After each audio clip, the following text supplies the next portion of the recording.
disait au départ, mais comme ça reste sur le marché, rien ne garantit que le prix du bâti ne retournera pas au sommet qu'il avait quand il était en plénitude de propriété avec le sol.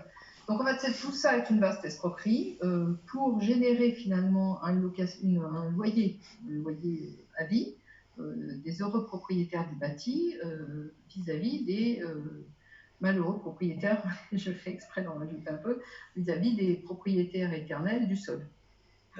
Voilà, donc on retourne à un système de servage et de domination financière apparente finalement. Hein.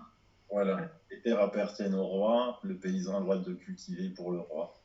Oui, enfin, sauf que ce que vous dites n'est pas tout à fait vrai, c'est que le roi n'était pas propriétaire, vous aviez les grands seigneurs, donc il y avait toute une organisation féodale qui fait que le roi avait beaucoup, beaucoup moins de pouvoir que n'en a actuellement un président de la République. Et les choses étaient beaucoup moins centralisées, qu'on veut bien le dire.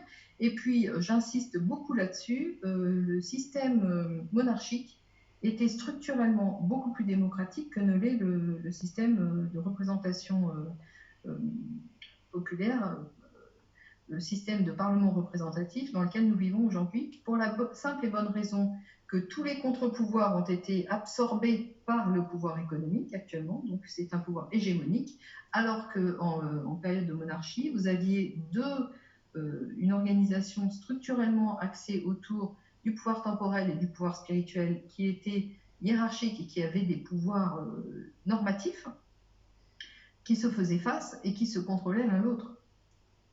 Vous comprenez, c'était structurellement contrôlé, sous contrôle en fait. Ça empêchait des dérives trop virulentes dans un sens ou dans un autre. Le pouvoir temporel a été peu à peu infiltré de l'intérieur par les banquiers et le pouvoir spirituel a été mis à bas d'une façon générale au moment de la Révolution française parce que effectivement c'était le contre-pouvoir qui existait et qui gênait l'accession au pouvoir absolu des banquiers. C'est ça. Valérie, vous avez un énorme défaut, c'est que vous accélérez le temps, parce que ça fait déjà 1h30 qu'on discute, et moi j'ai l'impression que ça fait 10 minutes qu'on vient de commencer.